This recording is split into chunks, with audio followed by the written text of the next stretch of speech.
Hello everyone, welcome back to BMGP rating. तो कैसे हो जीपी रेटिंग एस्पिरेंट्स?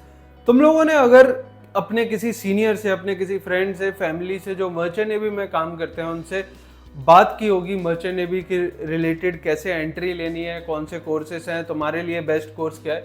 तो एक वर्ड है जो बहुत ज़्यादा सुना होगा, वेटिंग पीरियड।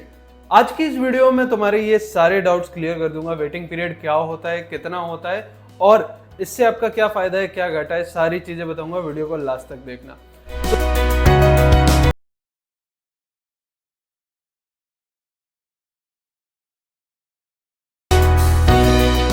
तो देखो, वेटिंग पीरियड का मतलब क्या है। जब आप कॉलेज में जाते हो, अपना कोर्स कंप्लीट करते हो, कोर्स कंप्लीट करने के बाद कंपनीज आती हैं, कंपनी आपको प्लेसमेंट देती है जहां पे आपको इंटरव्यू क्लियर करना है।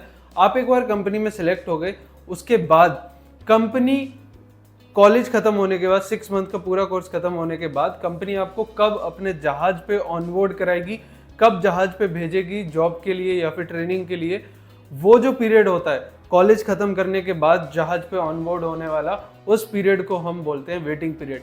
अब ये वेटिंग पीरियड डिपेंड करता है कंपनी टू कंपनी। कुछ कंपनी है जिनका वेटिंग पीरियड कम है, 3-4 महीने, 5 महीने, 6 महीने, और कुछ कंपनीज हैं जिनका वेटिंग पीरियड काफ़ी ज़्यादा है। अगर मैं बात करूं एससीआई और फ्लीट मैनेजमेंट जैसी कंपनी में, तो यहाँ पे वेटिंग पीरियड 12-12 महीने तक भी चला जाता है। मतलब आपका 6 मंथ का कोर्स कंप्लीट हो गया और 12 महीने तक आप अभी तक शिप पे ऑनबोर्ड नहीं हुए। लेकिन उसका रीज़न क्या होता है, कभी आप लोगों ने सोचा है?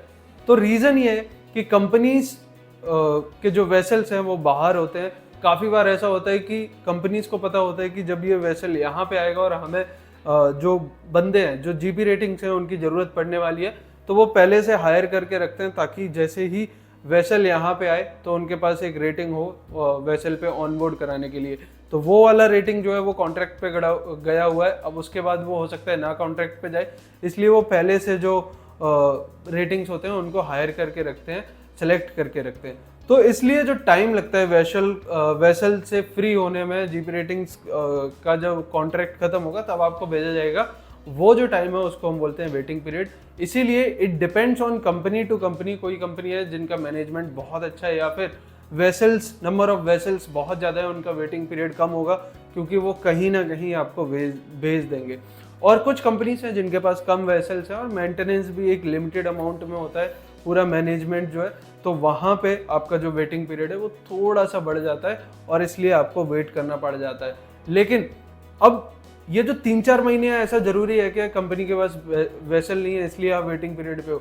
बट जैसे ही आपका कॉलेज खत्म होगा, कंपनी की भी कुछ चीज़ें होती हैं जो आपको कंप्लीट करनी पड़ेंगी। डॉक्यूमेंट वेरिफिकेशन हो गया, पासपोर्ट वेरिफिकेशन हो गया, वीज़ा हो गया, और बहुत सारी चीज़ें रहती हैं जिनके चलते भी आपका जो टाइम है ऑनबोर्डिंग का वो बढ़ सकता है, यानी कि जो आपका वेटिंग पीरियड है वो थोड़ा सा बढ़ सकता है। तो ये होता है वेटिंग पीरियड, जो ऑलमोस्ट हर कंपनी में थोड़ा थोड़ा होता है। बट कुछ कंपनीज हैं जिनका मैनेजमेंट बहुत अच्छा है। एंग्लो ईस्टर्न की अगर मैं बात करूं, 7 आइलैंड की अगर मैं बात करूं, तो 4 से 6 महीने आपका वेटिंग पीरियड होता है केवल।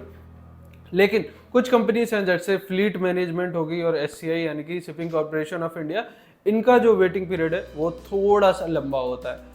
अब अगर तुम्हें जानना है कि तुम जिस कॉलेज को टारगेट कर रहे हो उसमें जो कंपनियां आती हैं उनमें कितना वेटिंग पीरियड होता है, तो फटाफट से नीचे डिस्क्रिप्शन में एक फॉर्म पड़ा हुआ है, फिल कर दो। Will connect and will guide you with everything. Waiting period क्या होता है और आपको कौन सा कॉलेज, कौन सी कंपनी चूज करनी चाहिए depending on the waiting period, सारी चीजें समझाई जाएंगी। तो फटाफट से फॉर्म फिल कर दो and connect with us. Thank you guys, thank you for watching this video. Please share this video with your friends and subscribe to BMGP rating.